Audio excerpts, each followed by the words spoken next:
St. Mary's is doing a wonderful new music album. The choir in our parish has grown in size, and we've become a really wonderful sacred music program at St. Mary's. And to highlight the quality of the beautiful sacred music that we use to praise God, we definitely wanted to make our very first album.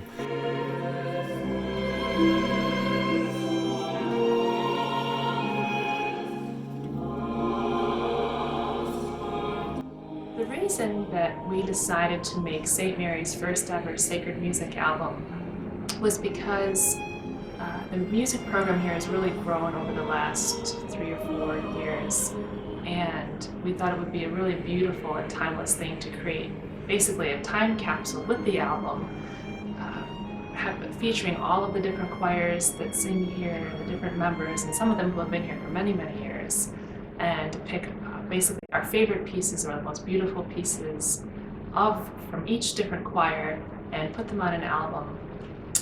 We actually had requests in the past from parishioners to make an album, and we finally decided to do it, and this is St. Mary's very first. And music has always been such a big part of this parish, even long before we were ever here, and they always try to have good choirs and sing for special events. We were not here at the time, but we heard about it later on, that music was always something special for the parish. And even if we have done something different with the music program than maybe what was here before we were here, the one thing that has always been consistent is that music has been very important.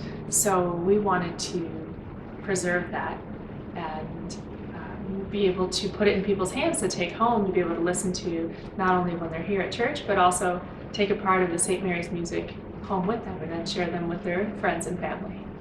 And also we have our pastor, Father Dindo, who is very much a promoter of the arts and beauty in the liturgy and sacred music. And when we proposed this idea to him, he was very excited because he himself loves to sing and loves sacred music, and he is actually singing on the album with us as well.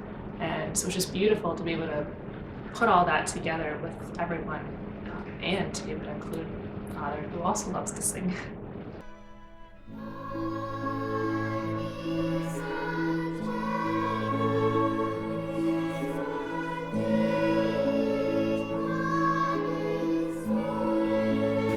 So we started planning for this album last year, and then had to promote the idea of it over the summer.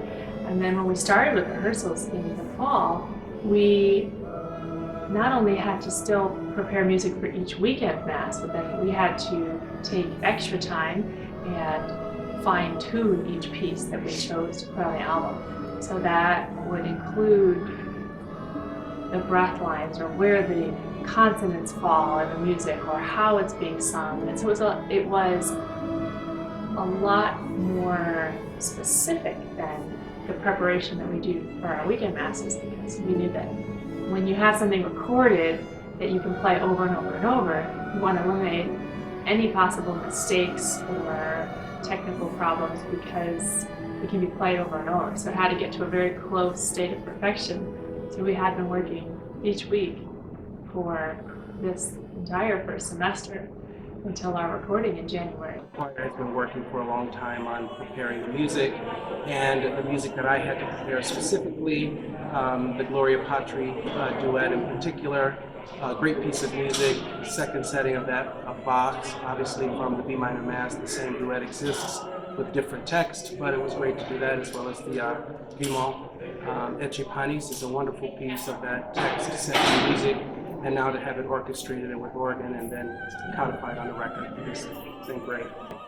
It was really beautiful actually to see over the months. When we just started out, it looked a little scary. Like, oh my gosh, there's so much work that we're going to have to do to prepare everyone and to have everyone, keep up that stamina of working so hard to prepare to be able to record this, and to see where the choir has come in these months and when we recorded, and how good they sound and how hard they worked, and how their musicality has grown just in preparing for this album was really very rewarding to be able to witness and be a part of.